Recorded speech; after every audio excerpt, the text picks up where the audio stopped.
stealth writing is all that stuff that someone needs writing, but they don't credit.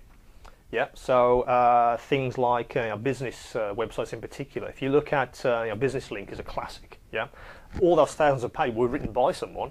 Yeah, but it's not credited. Yeah, so if you look at Business Link, most of the international trade stuff is me, but no one knows it's me. Yeah, so that's the stealth stuff. But there's absolutely tons of that, and that sits, if you like, as almost an invisible pond of work underneath all the high-profile stuff, which is magazines and all the websites which credit stuff. But all this other stuff that sits underneath, all this sort of stealth writing, if you can find that work, there's a ton of it.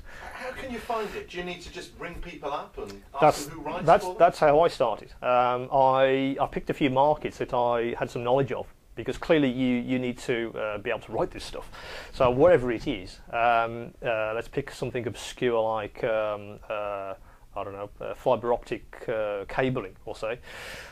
If you have a knowledge of that for some reason, yep, just do your homework. The internet's there. Do a shed load of Google searches, and then look for the publications and say, okay, well, how do you source your information? Where do you get it from? What you'll find is either they either commission directly, or they'll use a third party. Now, for business, there's lots of what they call information providers. So they're third-party businesses. So if you are a business link, yeah, the government will say, okay, we need a new article on exporting, right? They won't commission it. They'll commission the third party. So if you find that third party, yeah, provide them with some information, say, well, this is me, and they go, okay, you have the knowledge. They usually give you a test, so see if you can actually do it, yeah, and if you pass the test, you're in.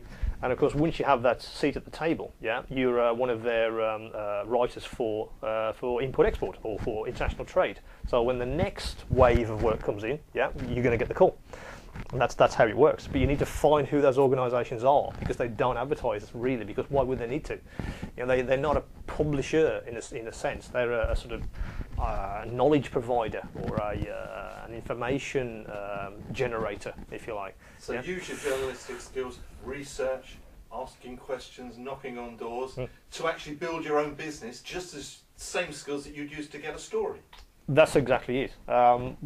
People have asked me, what's the most sort of important skill doing this? It's research, frankly. I think the other one is you need to, I don't know, develop a sort of selling gene. Yeah, I mean, that idea that you're not selling something if you're a journal is rubbish, because you are. You're either selling you, or you're selling your skills, your time, your knowledge, whatever it is.